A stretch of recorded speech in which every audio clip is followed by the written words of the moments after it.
Morning, everybody. Welcome to our panel on U.S. politics following the midterm elections. I'm Jody Schneider. I'm Senior International Editor with Bloomberg, and I'm a member of the Board of Governors here and also a member of the Professional Committee. It is my honor to introduce our panel, and we will talk about this issue for about a half hour, 35 minutes, and then entertain questions. So please be thinking of your questions beforehand. So I'd like to start with the introductions. I'll start with Franco Lavin, who is to my left here. He is better known in Hong Kong as a diplomat and businessman, but he started his career in politics and served in the Ronald Reagan's administration as White House political director. He's currently the CEO of Export Now, which is involved in China e-commerce. He previously served as Undersecretary for International Trade at the Department of Commerce in the U.S. In the capacity, he served as lead U.S. trade negotiator for both China and India and was responsible for commercial policy, export promotion, and trade negotiations. And he was U.S. ambassador to Singapore from 2001 to 2005, where he helped negotiate the U.S.-Singapore Free Trade Agreement. Thank you. And then next we have Nancy Hernreich Bowen, and she's a senior advisor at Teneo. I said that right, didn't I? Okay. She's assisted clients with Asia and U.S. trade strategy, relationship building, issues and crisis management, and public relations. Prior to joining Teneo, she was a senior advisor for McLarty Associates and managing director of NHB International, a Hong Kong-based consulting firm that she founded in 2001. And she was the managing director of the Clinton Global Initiative Asia and assistant to the president and director of Oval Office operations from 1993 to 2001. Next, we have Steve Olson, who is a research fellow at the Hernreich Foundation. He began his career in Washington as an international trade negotiator and served on the U.S. negotiating team for the NAFTA negotiations. He became president of Hong Kong-based Pacific Basin Economic Council and vice chairman of Cairo-based RTOC Group for Investment and Development. And he is also a visiting scholar at Hong Kong University of Science and Technology. And I should also say that I was among these folks. I was in Washington as well. I led our congressional coverage for Bloomberg in Washington. So let's get started. I wanted to kind of ask a general question to get started. We know that what's nice about having a few weeks since the midterms is we now know all the results. Last week we found out the latest result in Mississippi. So that gives the Senate, clearly the Republicans have kept their majority in the Senate, 53 to 47 now with the latest. And also in the House, we now know that the Democrats have picked up 40 seats and handily have retaken the majority there, seeming to suggest a semi-blue wave. So first I'd like to ask what the main takeaway is from the election results. What do we think this could mean, and what is the kind of headline for each of the panelists? And Frank, I'll start with you.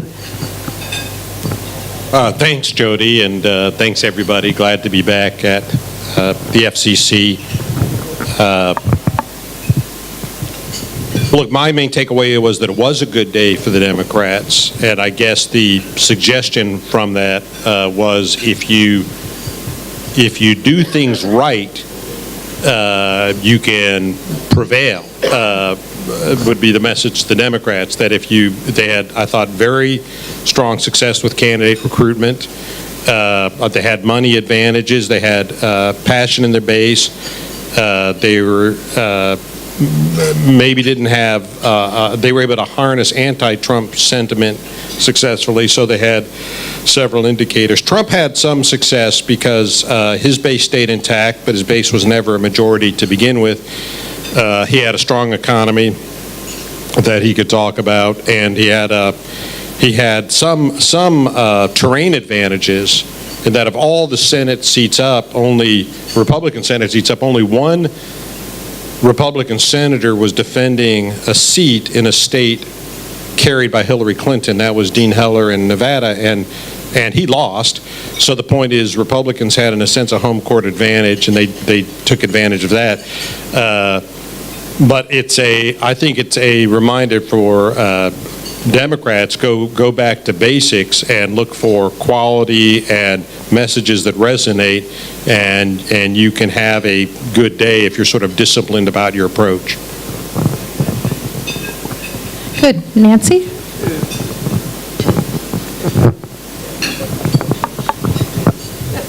I agree with everything that Frank said, and I think in addition to that, what was interesting and probably some of the success was the messaging. The Democrats were very focused on one message, and so all the people running for Congress were told it's healthcare, healthcare, healthcare, and they didn't take any of the bait that Trump would lay talking about the caravan. So they really stayed right on message, and that was really important, I think, to the voters. I think a couple other takeaways that were really quite interesting is that the 3 states that Trump won basically to defeat Hillary Clinton, Pennsylvania, Wisconsin, and Michigan, really turned out for Democrats this time.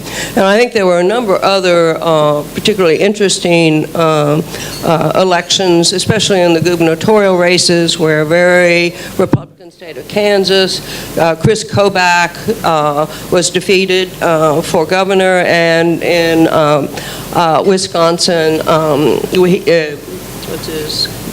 anyway, the Democrat one, Scott Walker, who was about in his 5th term or something. Anyway, he was defeated as well. And I think the other thing that was really quite interesting is the number of women that were elected this time. And the women were the ones who were really energized to go out and vote, from what I read and understood. So I think that was part of the reason for the success. It obviously broke all records for a midterm election in terms of the number of voters. Thank you. And Steve? Thanks, Jody, very much. Well, good morning, everyone. On behalf of the Hernreich Foundation, I'd like to thank FCC for organizing today's event, and of course to all of you for coming. Now, I'm going to leave the political analysis to the top-notch couple of political experts that we have on the panel, and I'm going to focus my comments on the trade-related aspects, and I think there were a couple of important trade policy-related aspects from the midterm election. The first thing that I think you can expect to see is a renewed effort on the part of Congress to reassert congressional authority on international trade policy and to circumscribe the president's authority on trade policy. The Article 1 of the United States Constitution actually gives Congress the authority to, quote, regulate commerce with foreign nations, unquote. But over the years, Congress has seen fit to delegate a lot of that authority to the president. This is partially because of a recognition that it's hard to negotiate trade deals if you have 535 members of Congress, each one trying to act as a chief negotiator. So a bit of a recognition that you need an executive function to conduct trade policy. But even in the current Congress, even in the current Republican-controlled Congress, we saw several efforts to begin to reassert congressional authority. Some of them were even bipartisan in nature. And the one concrete thing that did happen was there was a non-binding resolution passed by the Senate, which sort of suggested that Congress should be able to approve any tariffs that the president wishes to apply under national security considerations. Now, under a Democratic House of Representatives, I would expect to see even more action like this. Now, one thing to be clear, it's not at all clear if they'll be able to pass legislation, because keep in mind it would not only have to pass the Democratic House, it would have to pass the Republican Senate, and it would have to overcome for certain presidential veto. But even if they're not successful in passing legislation, I think the Democrats will have enough leverage to force a greater degree of consultation and a greater role for Congress in the conduct of trade policy. The second thing that I'll mention just briefly now is, I think without question, the prospects for the passage of the NAFTA agreement have now become extremely more complicated. And I would have made that comment even before President Trump's bombshell announcement on Air Force One on the way back from Argentina that he intended to give notice that he was going to terminate the NAFTA agreement. Now, this is sort of, I always viewed this as sort of a nuclear option for NAFTA, because it's really an incredibly hard-nosed tactic which puts not only House Democrats but every member of Congress in the position, either you accept President Trump's revised NAFTA or no NAFTA whatsoever, which of course would have massive dislocations. So I think the whole chessboard on how and if NAFTA gets approved becomes a lot more complicated. Thank you all for that. So now the question is, what are the implications of what we have seen and the new leadership dynamic? What does this mean for policy? We've heard a lot about in the House that the Democrats are going to start investigating. They're going to rev up that investigatory machinery or apparatus. Some have said they'll start impeachment, and of course that's very controversial. But also, what about the Senate, now that you have, there's still the leadership is it's still the majority there being Republican, yet they're now faced with a Democratic House for the first time in quite some time. And of course, we have Donald Trump in the White House, a Republican. So what do we think is going to happen? Yeah, I think there's limited prospects for a serious policy agenda in 2019. I think the Trump administration had real limitations, in advancing an agenda even when they controlled both chambers. I just think that deteriorates a lot. In fact, you almost have to look at a sort of Venn diagram to say, is there any set of issues on which you might find some convergence between sort of the general Republican view and the general Democratic view. I can only think of two or three. Infrastructure bill, perhaps, something comes out that both parties believe in spending money. So you're going to have some prospect of money being spent. To something about tech, that both parties have a sense of skepticism about big tech now. Monopoly concerns, fake news concerns, Privacy Act concerns.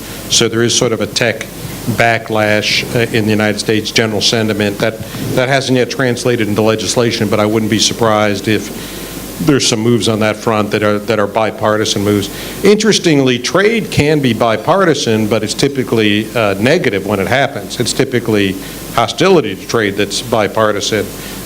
So there might be some kind of trade initiative that's bipartisan, but it would better chance that it's retrogressive than actually liberalizing. So on the policy front, I don't see a lot of progress with a split government. I think one interesting area that'll capture attention over the next 2 years will be judicial appointments. We'll see if Ginsburg retires, we'll see a huge spin up like the Kavanaugh nomination. I think you're absolutely right, Jody. The big set of question marks will have to do with how the Democrats use their new power for oversight, that they now have the ability to subpoena, to call witnesses, to conduct investigations. So they have a lot of power, and how thoughtfully they use that remains a question. And there's some of the members of the Trump administration or the Trump White House or Trump himself present a rich environment, but it's also for investigation, but it's also an area where you can easily overstep, and you can lose public opinion if you're not professional in how you conduct it. So that's an open question about what they're going to go after and how they're going to do it. But that will be the new element of 2019, is the Democrats having investigative ability. Do you think the articles of impeachment obviously start in the House? Do you see that happening, and is that dependent on the results of Robert Mueller's investigation? Yeah, I think you've got to, well, I would advise anybody to wait until Mueller comes back, although some Democratic activists like Tom Steyer started running television ads this past summer saying, let's impeach Trump and have a petition campaign. And in my view, that hurt the Democrats. It makes them look frivolous, and it makes them look purely partisan as opposed to stewards of sort of a constitutional process. So I would say, look, regardless of how you feel about the guy, at least pretend you're respecting the process and let Mueller come in with his report. In my view, it's only going to have traction. Impeachment will only have traction in the House if there are criminal level complaints that Mueller brings, which he might. But the point is, if Mueller says Trump repeatedly showed bad judgment, I think Trump shrugs his shoulders and says that's a pass. Or if they say Trump abused his position or something, I think Trump shrugs his shoulders. So if they're simply saying there's a pattern of bad behavior, I think Trump says that's it, that's all you got after 2 years of coming at me is you don't like what I did? He said that's a get out of jail free card. But if they come in and say there's bank fraud, there's money laundering, or this happened, as you recall, we don't have to go back too many years, but as you recall, this fellow is now only known, I think, the history because of its relevance today, but John Kerry's running mate in 2004, John Edwards, was viewed as a very promising politician at that time, but he was indicted. He faced a felony indictment because third parties paid his mistress, right? And that was viewed, now, it's not illegal, it's not a felony to pay a mistress, it's not illegal for a third party to pay a mistress. That's not the law. That's not the problem of the law. The problem of the law is these were deemed to be campaign expenditures. And so you are circumventing regulatory requirements for disclosing where your money's coming from and where it's going. If you call up a friend and say, I've got a mistress who needs some money and you better give her some money, the courts held that was in violation of the law. So he faced severe criminal penalties because of this violation. If that's where this goes with Donald Trump's mistress, then he's got a serious problem. Right now, Trump, this is where Trump's lifestyle probably helps him more than it hurts him, because Trump's able to say, look, I pay all my mistresses. It had nothing to do with the campaign. You know, I don't have, you have to make a case that this was done specifically for purposes of my presidential campaign. But he said, I pay folks money all the time after I sleep with them, so what? So that, well, the courts might hold that that's a defense. But again, we don't know what Mueller's going to say, and we don't know what Michael Cohen said. We don't know what the emails say. You know, but if Trump, if somebody in Trump's organization said, hey, if you really want to run for president, you better make sure Stormy Daniels gets $100,000, and he says, okay, then that seems to me he's in deep trouble, and that could be a basis for impeachment. Nancy, I'm interested in your views on this question, but and also in the House, you know, a lot of these folks were recruited, and the voters voted them in as an anti-Trump, as a message to Trump, I would think. And so what does that compel some of them, you know, to do in terms of investigations? Well, I'm not sure that they were recruited just for that. I think the Democrats were really very clever in how they recruited people to run. They recruited a number of women, but it's interesting, they recruited a number of people who had military backgrounds. So the Democrats were sort of moving to the right a bit, and so I think part of the reason for some of their success was the fact that they really did a great job recruiting candidates. And as I said earlier, then they stayed on message. I agree with everything Frank said, and I think the Democrats should not, you didn't necessarily ask this, but should not do impeachment hearings unless the Mueller report comes back and there are really obvious criminal charges. I think it hurts the Democrats. I do think it would be that they will investigate. I think that's going to be the primary thing you're going to see out of the next few years. And there are, between cabinet members and White House staff and Trump himself and the Trump Foundation and the Trump Organization, there are so many areas that they can investigate. And what that's going to do, and what the Republicans actually said about to weaken Hillary Clinton, Well, when she came out of being Secretary of State, her approval rating was like 85%, and they focused on weakening her because they knew she could win the presidency. So they went about Benghazi, which nothing came out of it, and the email, which she didn't think anything was out of it because her predecessors had private email accounts, and so anyway, they'll investigate. But I think the other thing the Democrats could potentially do is to be really clever about initiating legislation, or at least the House, initiating legislation that at least in the 2020 election is going to be, make them look, I think, more favorable to the electorate. For instance, in things like immigration, but what I call compassionate immigration, because the issue of separating the children from their parents at the border was a huge issue, and it really turned some Republicans, especially women, against Trump and in voting for the Democrats. And I think there are things on college student loans or on minimum wage, voter rights and voter suppression issues, and campaign finance, ethics requirements for officials. So I think those are good issues for the Democrats to take on in the next 2 years. And Steve, from a trade perspective, you talked a little bit about this. Maybe you could talk a little bit more about what each chamber we might see given the divide. Sure. I think there are a couple of important implications from the midterm results for trade policy.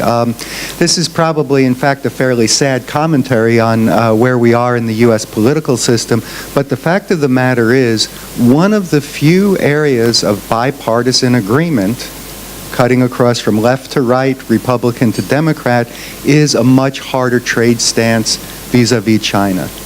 And as a matter of fact, I mean, if you look typically at some of the strongest, most ardent kind of China trade hawk voices in the United States, they've been Democratic. I mean, Charles Schumer from New York has been the one who's been pushing currency manipulation bills for years now. So from that point of view, the president isn't going to get any static from the Democratic Party in terms of pursuing a tougher trade stance vis-a-vis China. So no one in Beijing should breathe a sigh of relief as a result of the midterm elections and the fact that the House turned Democrat. It's in all probability not going to constrain the president's ability to take a hardline stance on China if he sees fit.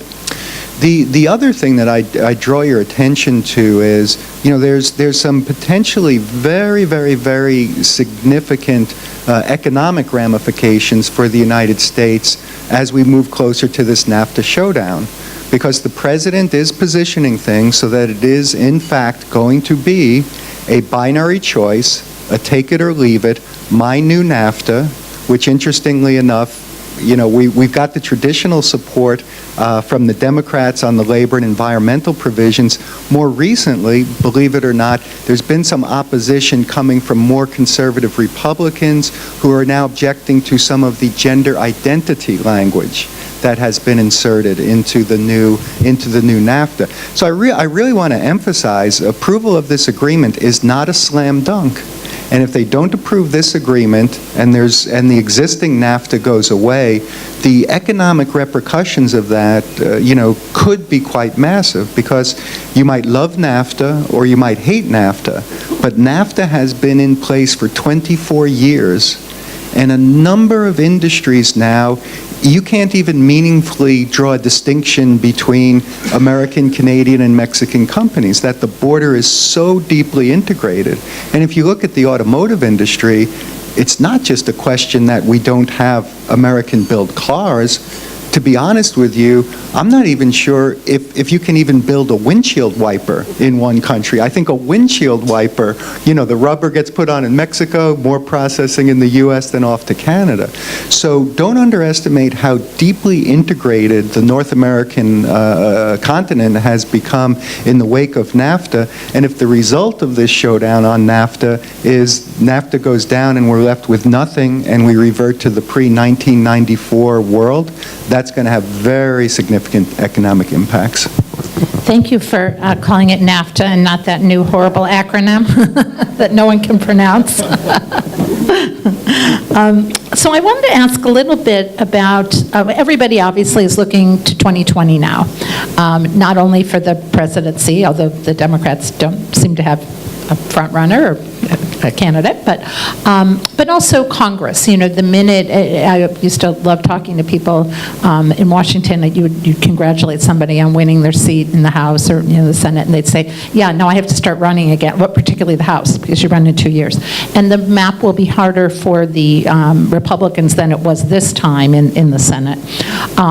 So given all that and the fact that people start, you know, having to run right away, what will be determinants of success, do you think, for each party in Congress this year? If they've had a successful 2 years, what will they have done and what will they have avoided? Sorry, Frank, you want Yeah, look, I think 2020 is overwhelmingly going to be determined by people's view of Trump. And if your strategy is that there's going to be one particular piece of legislation that is going to help me get reelected, I think you're missing what's going on. And Trump is a highly defined personality. He's less popular than he is unpopular, but there's a significant segment of voters who like or sympathetic to his programs or parts of his programs, even though they don't like him. So his popularity is only 40-42%, and his unpopularity tends to be 50-54%. So that's a huge gap. But by the same token, there's a big slice of voters, 10 or 15%, who say, you know, they like the tax cuts, or they're concerned about border security, or they've got other elements of his program that they're sympathetic to. So I think the key driver of 2020 is going to be, where does Trump stand? And the variables are, do the Democrats have an opponent who can go toe-to-toe with Trump, which is an open question. In the off year, the selection process is a little easier to manage, and you can work in a way to get quality candidates out of there. In the presidential race, of course, it's an open architecture system driven by personalities and a lot of other variables. So you don't know who that nominee will be or what kind of appeal they're going to have. But that's the number one variable. The other question is, will the economy hold up, or will there be other international incidents?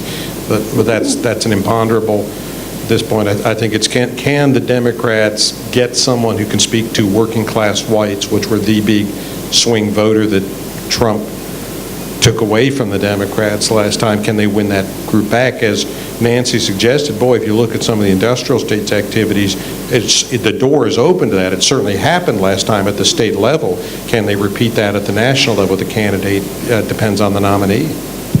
One kind of follow-up. Do coattails matter? If they get the right kind of candidate, the Democrats, does that help them in the House and Senate in 2020?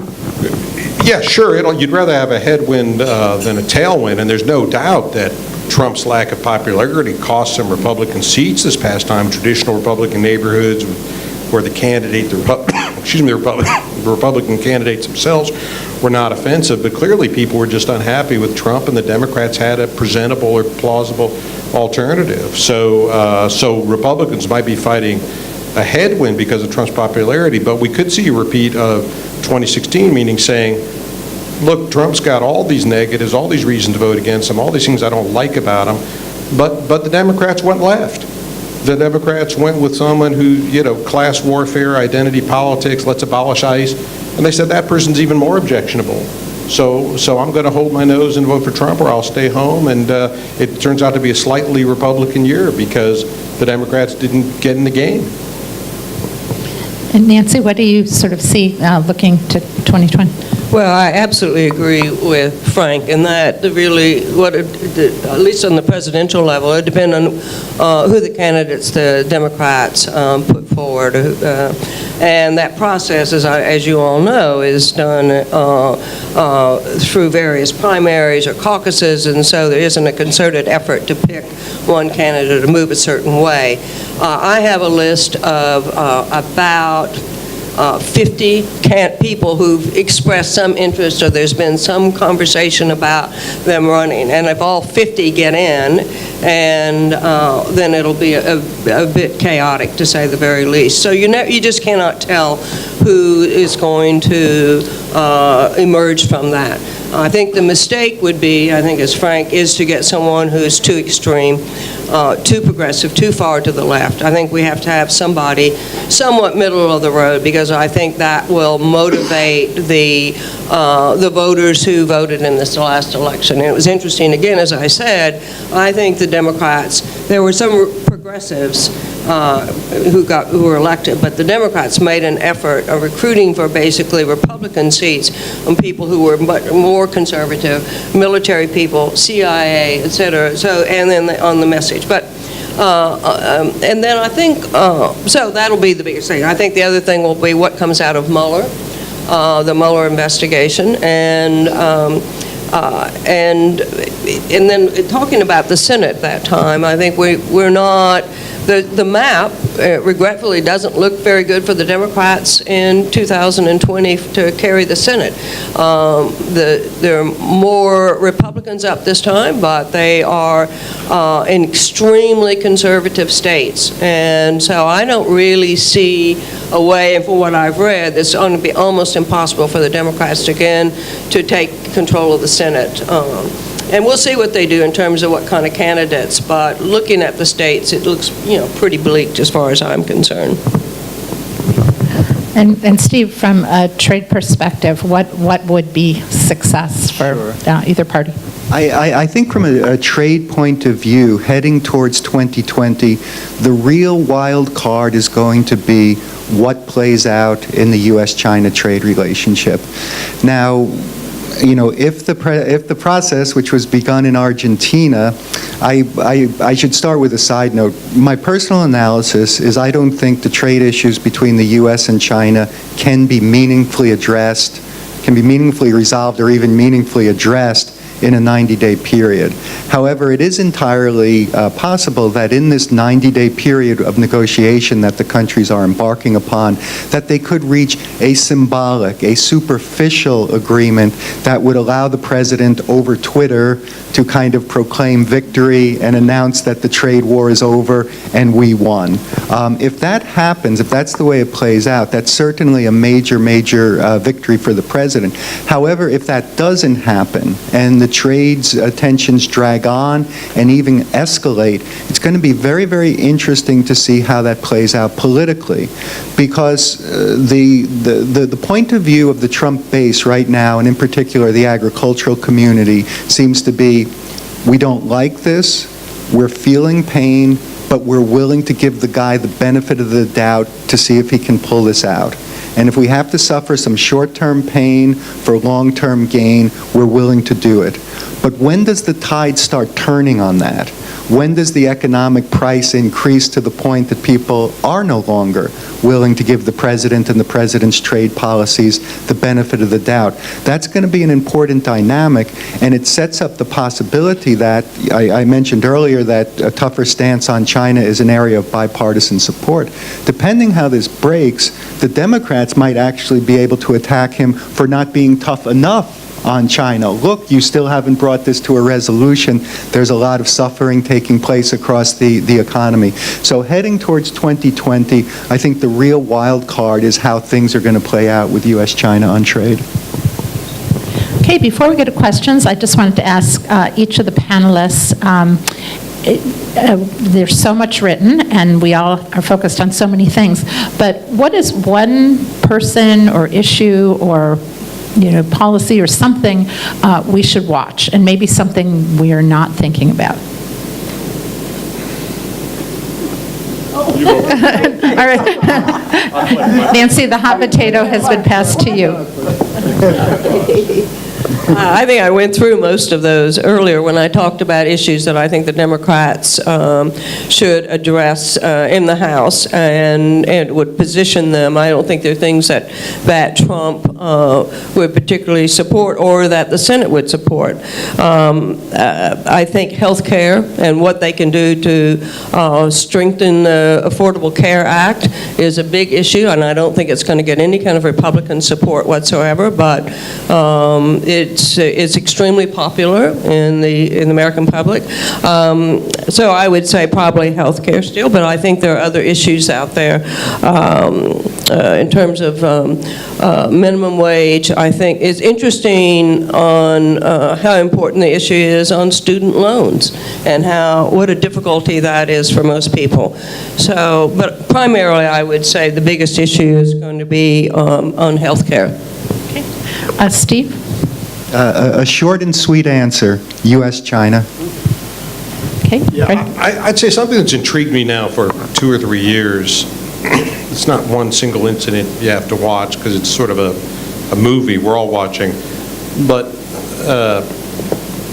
Trump energizes an enormous amount of political opposition, but none of his opponents, I think, have successfully come up with the right kind of message or approach to define him. And it was striking to me, I think there were between 10 and 20 Republican debates, if we go back to Republican primaries, and all of those was kind of standard set up pieces where every single, like 18 Republican candidates, and there could be more Democrat candidates this time, as Nancy says, but every one of these were set up pieces where these folks, senators and governors, would come up and say, here's my 4-point plan to grow the economy, to build employment, very standard kind of stuff, and Trump just knocked them all down.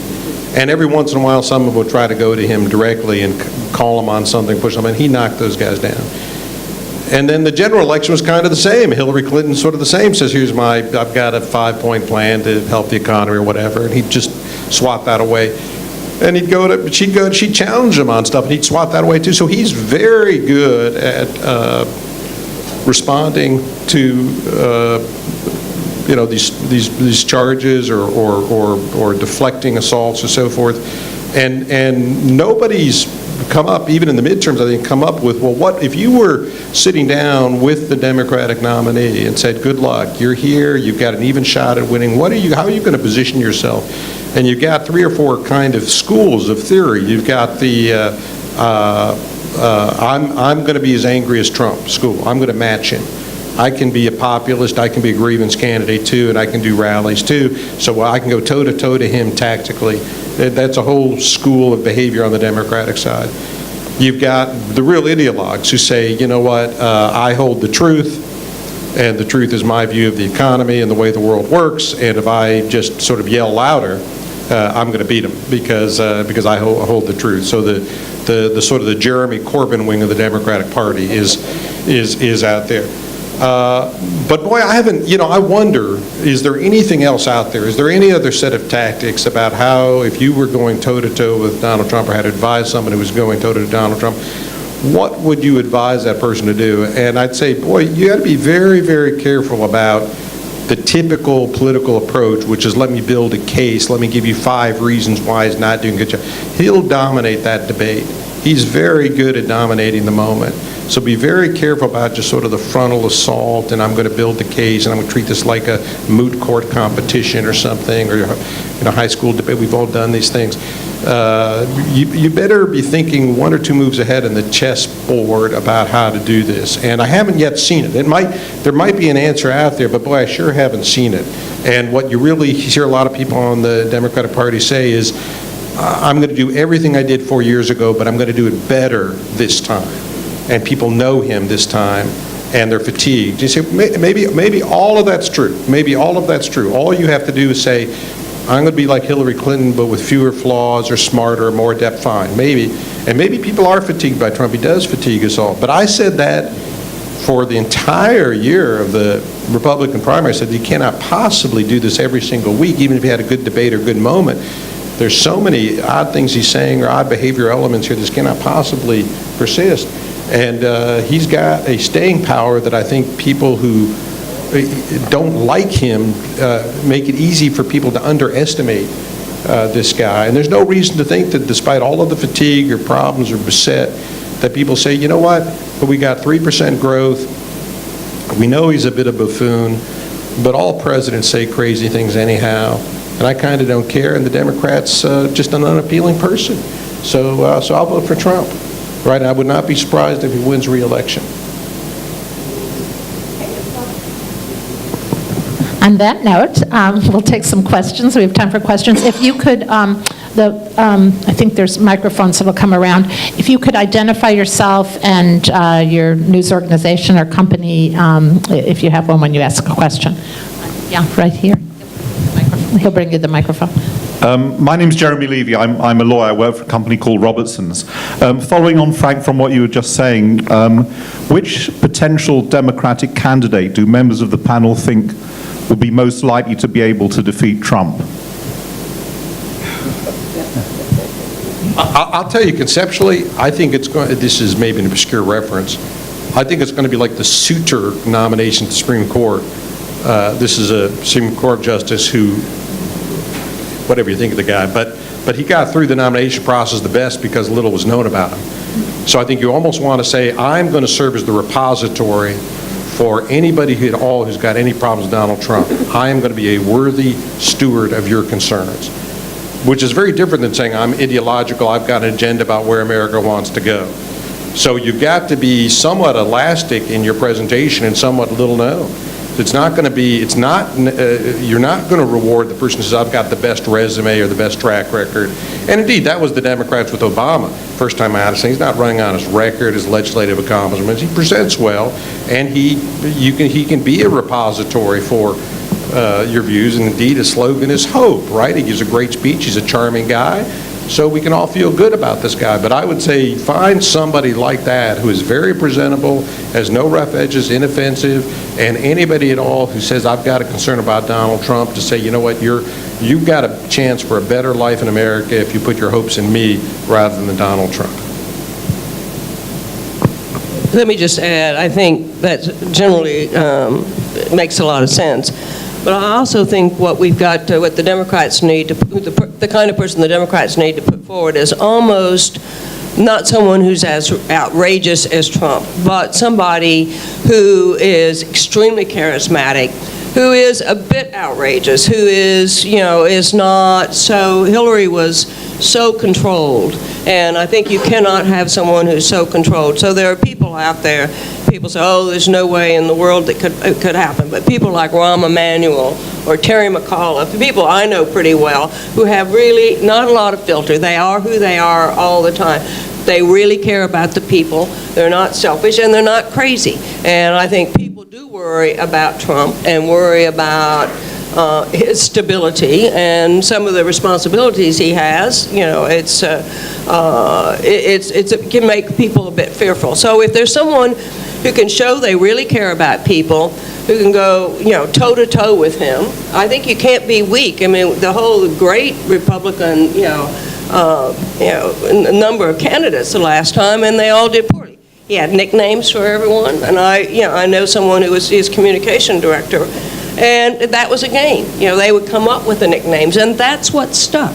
So you just, I think it's possible for a Democrat to win. It's not any kind of sure deal.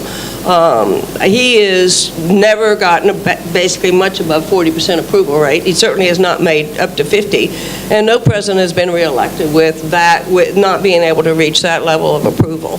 I also think someone like Bloomberg, for instance, would be a great candidate. He says he's not going to run, but he does what he thinks is right, and he speaks his mind.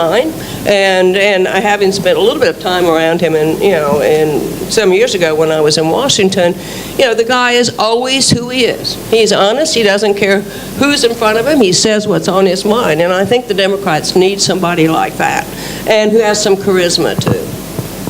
I'll make just two comments from my perspective. First of all, I think we forget this a lot, that Hillary Clinton essentially because of the Electoral College, lost by 77,744 votes in 3 states, the states Nancy mentioned earlier, Michigan, Wisconsin, and Pennsylvania.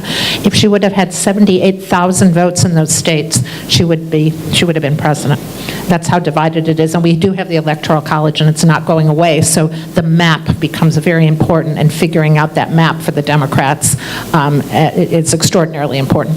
And the other person I think that will get a lot of attention, at least early, is Joe Biden. He was vice president, and he does have some of those working class kind of values in terms of where he came from, Scranton, Pennsylvania, and I think the Democrats are going to look hard at that. So we'll see. Other questions? Yeah, over here. Thank you. Oh, yes. Mike Rouse, sometimes SCMP, sometimes RTHK.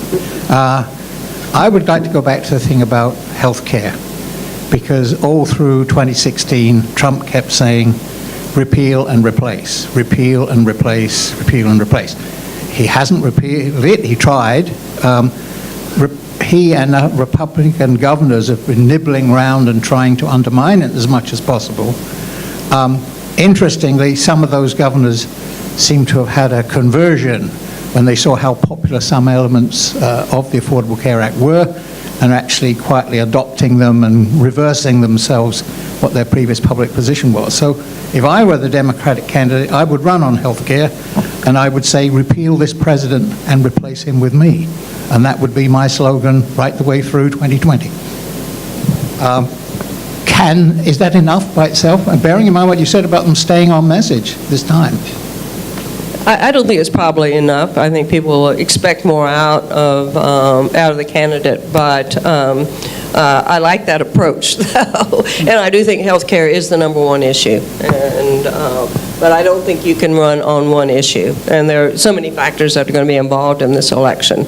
So, and the Democrats will have a platform, and the candidate will have been decided, and it should be the candidates basically their platform. And we'll see. It'll be multifaceted. But the message over and over again. But Trump will get it off of that. I mean, you have a number of debates there. And it'll sometimes almost have to change state by state, too.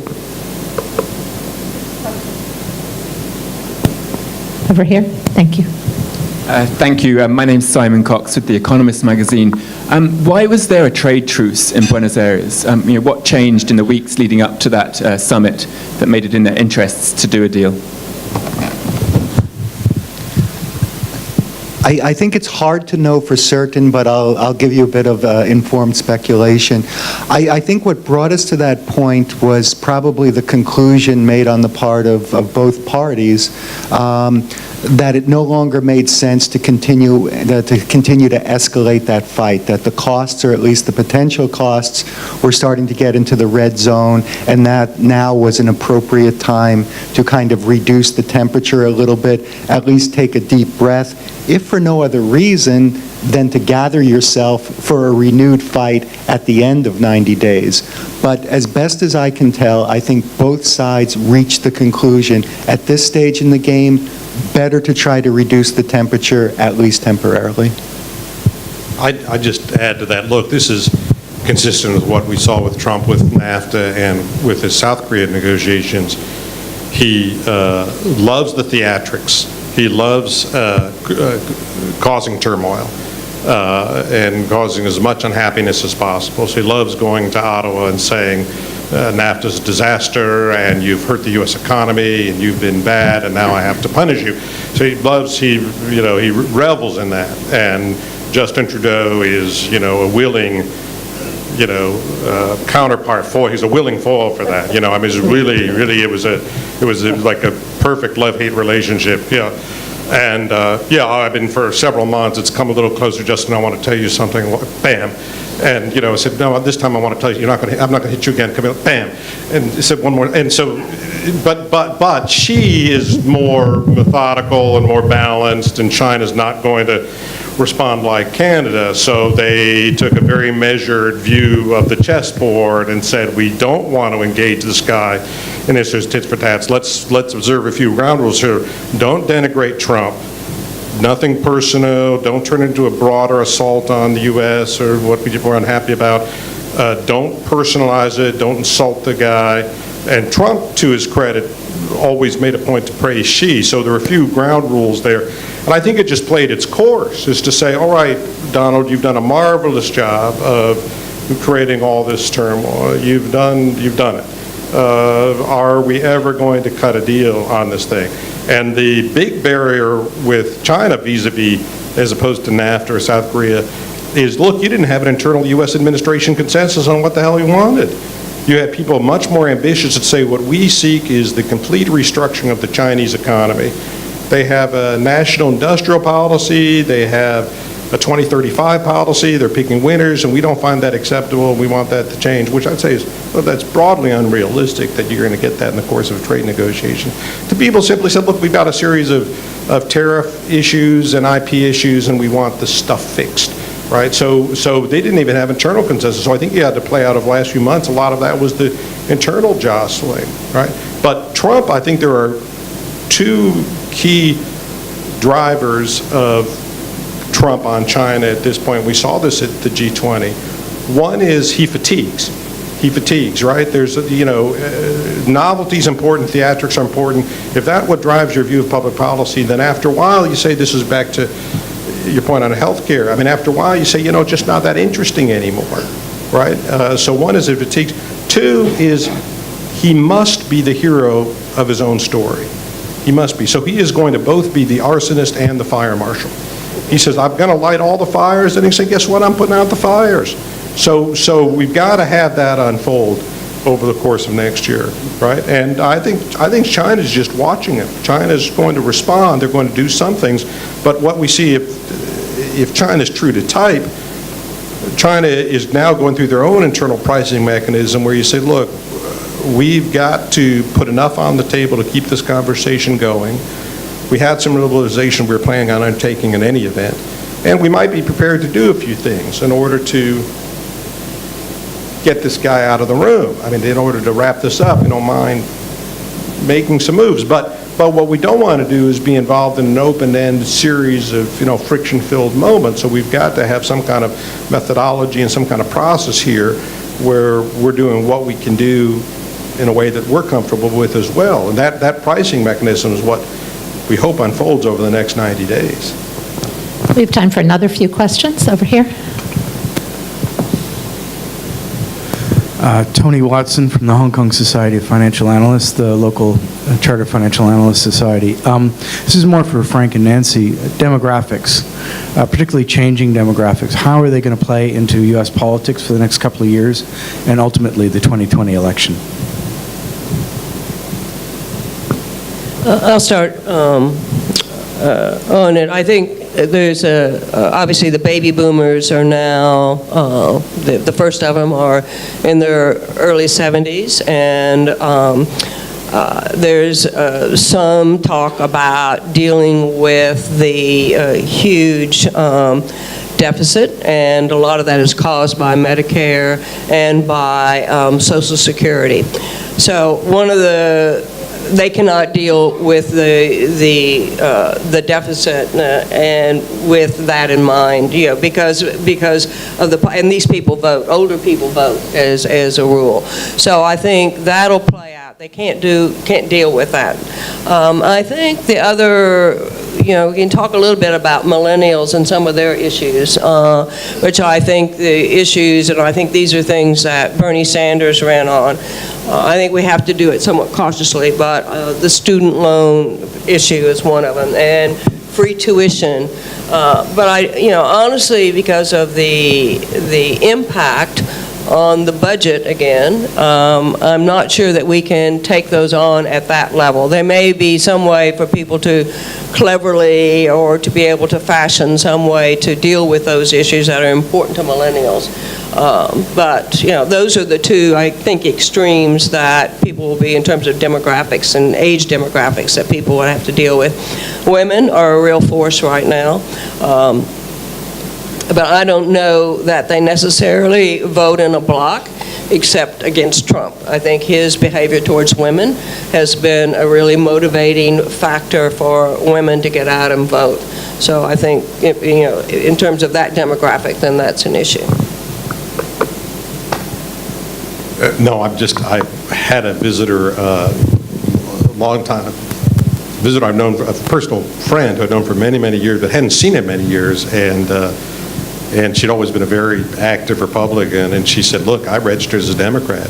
And she's in Iowa, too, because sort of saying, well, because I began the conversation by saying, do you think there's any scope in an Iowa caucus for any protest vote against Donald Trump for re-election? He said, look, I registered as a Democrat because Trump is just so offensive. Trump is just so troubling, and I just cannot abide that guy. Now, I don't know if I can find a Democrat I can support because some of these people just aren't that appealing. But in any event, she said it'll be fun to go to a Democratic caucus in Iowa next time because you can, as Nancy knows, you can be like 11 of you in a room and you can have a consequential vote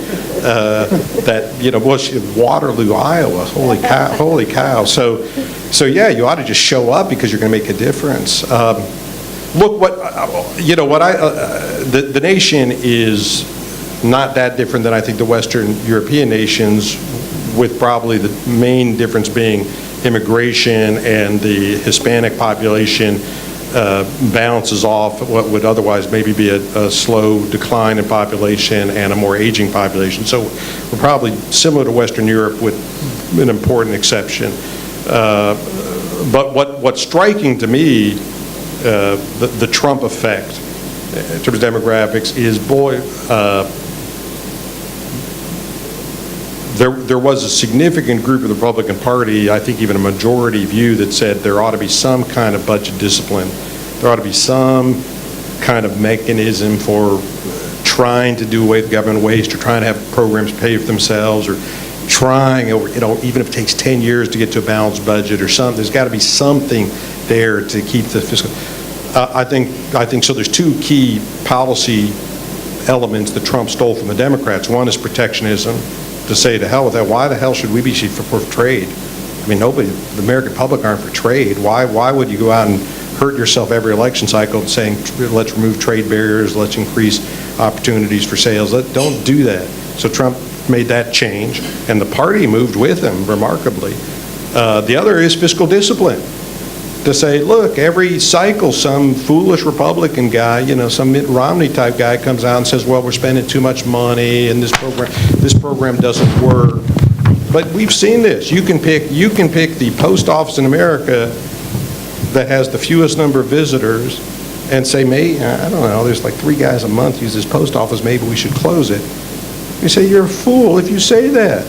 If you're fool, there'll be protests, they'll burn down your house if you say that. They'll put some sobbing person on TV saying, my whole life is in this post office, you're destroying our town, and Republicans hate people, this is terrible what you're doing to America. So he said, all right, there's no fiscal discipline. But I think Trump, you can call him an evil genius, call him whatever you want, but he said there's no money to be made by arguing for fiscal discipline, or there ought to be cost-benefit analysis, or we ought to figure out which programs work. To hell with all of that stuff.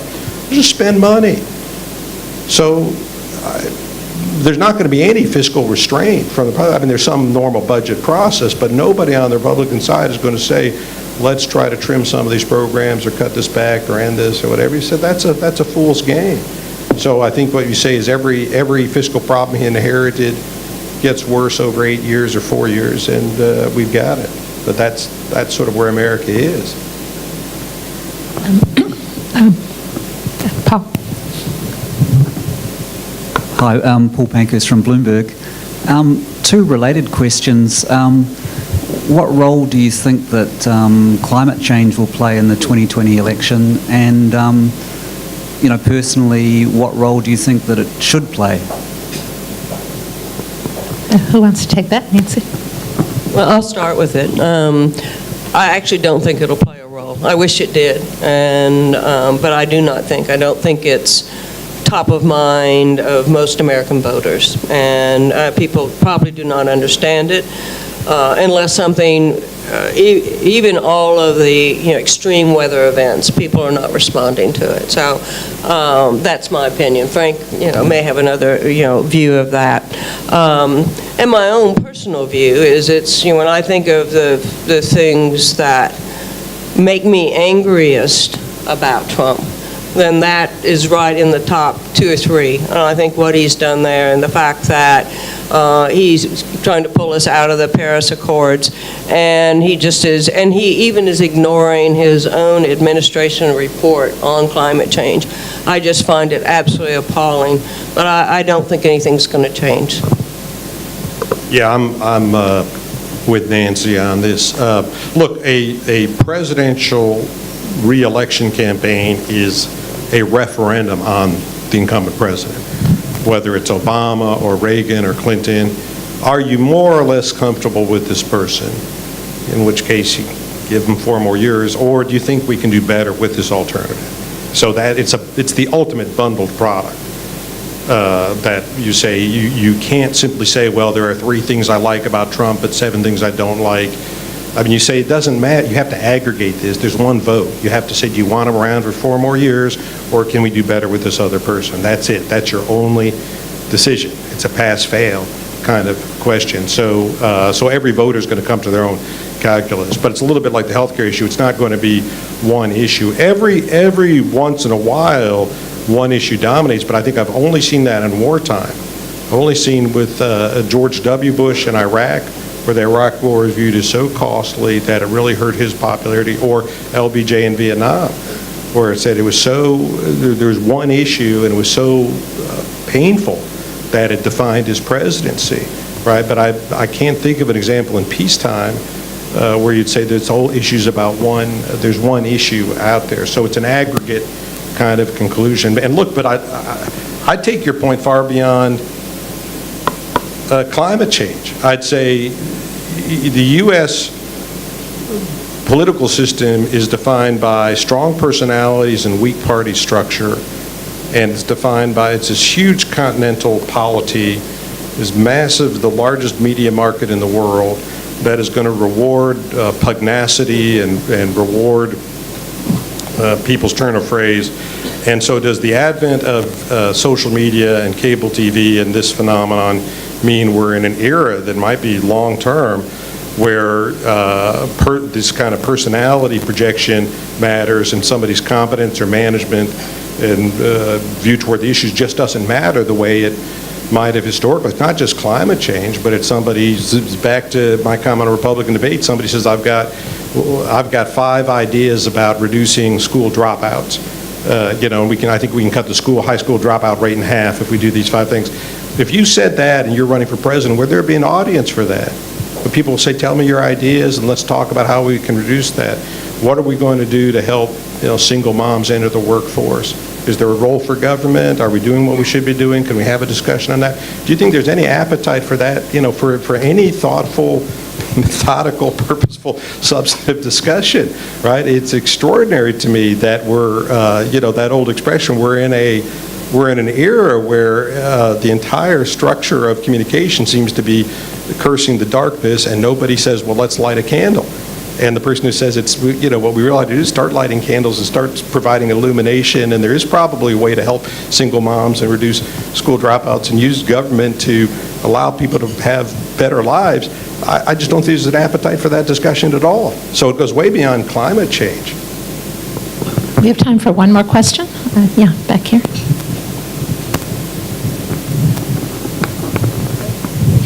Back here. Over behind you. Thank you.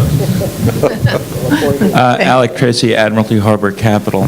I just wanted to ask a quick question about the ability of the Democratic majority in the House to govern itself and the prospects that they may have some problems with that. I mean, given the strong showing by the lefternmost wing of the party, is there a risk that you'll see something emerging like the Freedom Caucus that can be a bit obstructive to the Democrats' goals? Frank and I had a brief discussion about this. I do think you'll get something similar to the Freedom Caucus, but I haven't been able to determine exactly how many of these really extreme progressives that have been elected and how much of an influence they're going to have on the Congress.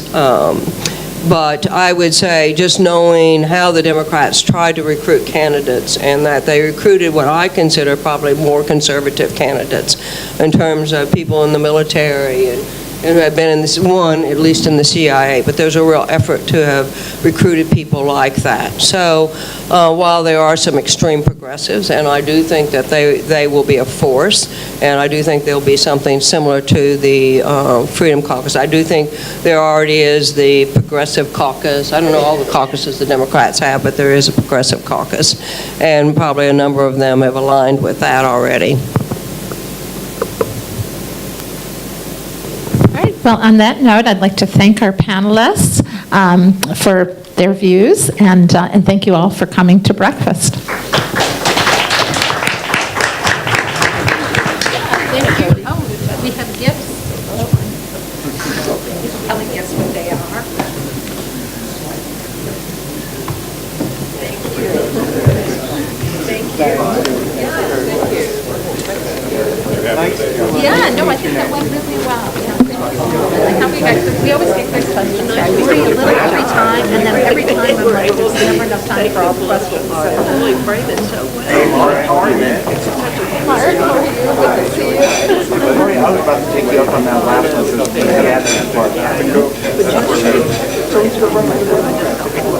Well, I know you were surprised about, but you were